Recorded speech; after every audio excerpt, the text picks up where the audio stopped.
Ребят, всем привет. Извините, что немного опоздал. Как настроение? Отлично. Отлично. Я хочу показать вам небольшой фокус вот с этим картоном. Скажите, возможно, есть у кого-нибудь колода карт? Да, может, кто-то захватил любые карты. Ой, есть слушай, у меня есть. У тебя есть карты? Да. Обалдеть. Ты всегда с собой носишь? Вообще всегда смотришь. Итак, у нас есть обычная колода карт. И трюк будет заключаться в том, что я просто буду отчитывать карты, и в этот момент девочки должны будут читать красные карты. Красные это какие? Бубичеры. Бубичеры, все верно. И в тот же самый момент мальчики должны будут читать Черная. черные. Это какие? Пик и крестик. Пики и крести, все верно. Итак, я попрошу тебя поставить вот так руку.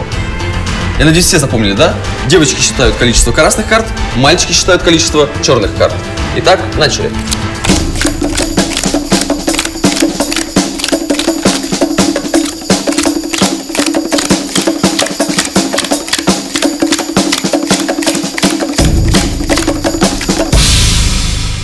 Я надеюсь, все посчитали количество карт? Да. Точно?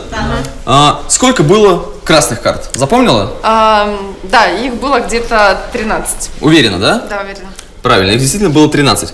А сколько было черных карт? Ты считал? Да, я считал, мне показалось, их было 15. 15? Да. Ну ты немного ошибся, их на самом деле было 13. Но фокус заключался не в этом. Пока вы считали количество карт, я вам отправил скрытое послание.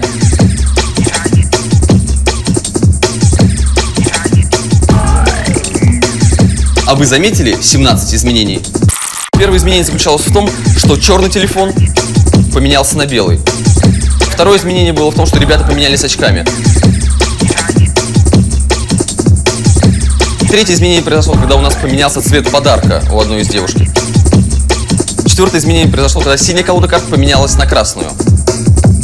Пятое изменение произошло, когда на мне пропала кепка. Седьмое изменение произошло, когда пропала скатерть на столе. Также изменение произошло, когда сзади изменился полностью фон, и вместо дивана стала кровать. 5 изменений произошло, когда у нас вокруг поменялось 5 человек. Также изменение произошло, когда на мне поменялась футболка.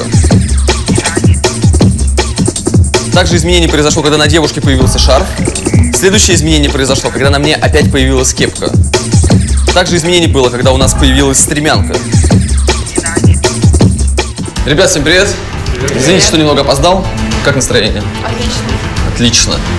И 17-е изменение произошло, когда этот парень появился в этой кровати.